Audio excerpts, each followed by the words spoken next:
Hi, I'm Rohit Mathur, based in Austin, Texas, heading the global sales for Happiest Minds and been with Happiest Minds for 10 plus years.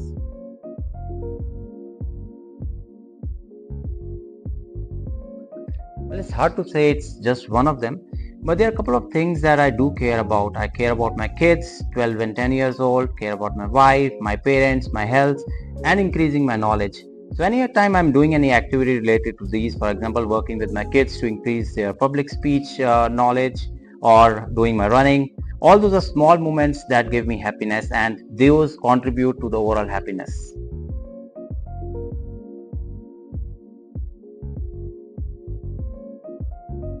Well, tough times, tough situations are part of life.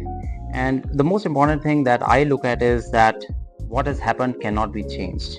And what cannot be changed is something that I don't want to dwell upon at that moment of time. What I care about is, can I change the future from where it is? And then I start focusing on the actions to take from that.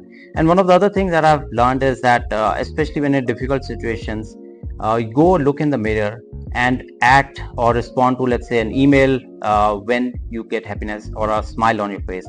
That's when you are ready to respond to that situation.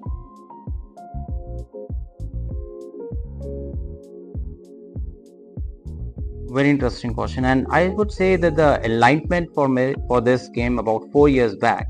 And my coach actually gave me this example, and he said that he had provided all the facilities for his grandmother: a house, a driver, a chef to cook.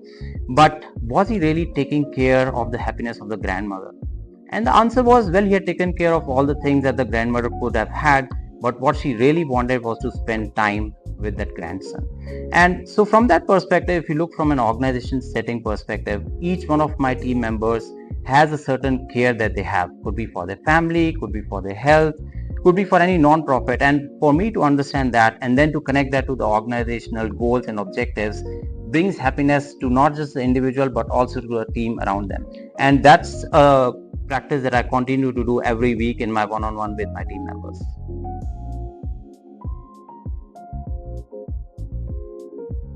As I mentioned, the different spheres of care that we have: kids, life, health, and so on. And one very interesting thing happened. So I was preparing for half marathon when I was in Seattle, and I had kept a goal that I will complete below 2 hours of time. And I was doing the marathon or stay or running to keep fit enough so that I can spend enough time with my kids without feeling exhausted. So one Saturday, and when you're practicing for a particular set of time, you have to practice for 6 days in a week. So one Saturday when I was running on the treadmill, my kids came to me and said, "Hey Dad, let's go out and play." And I said, "No, I cannot play because I'm exercising." And that's when I realized that the goal I had set was to keep fit, but I had overextended that, and I was actually not taking care of the goal of taking care of my kids per se. So the happiness lesson that I wish I had learned earlier was to balance where I am overextending or not doing things, and to create that healthy balance for all the different things that matter to me.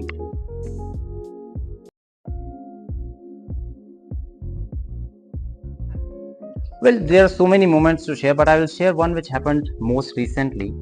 So I was helping my 10-year-old prepare for Math Olympiad, and I believe that I was putting more stress than what was required, and so he was constantly getting the questions wrong.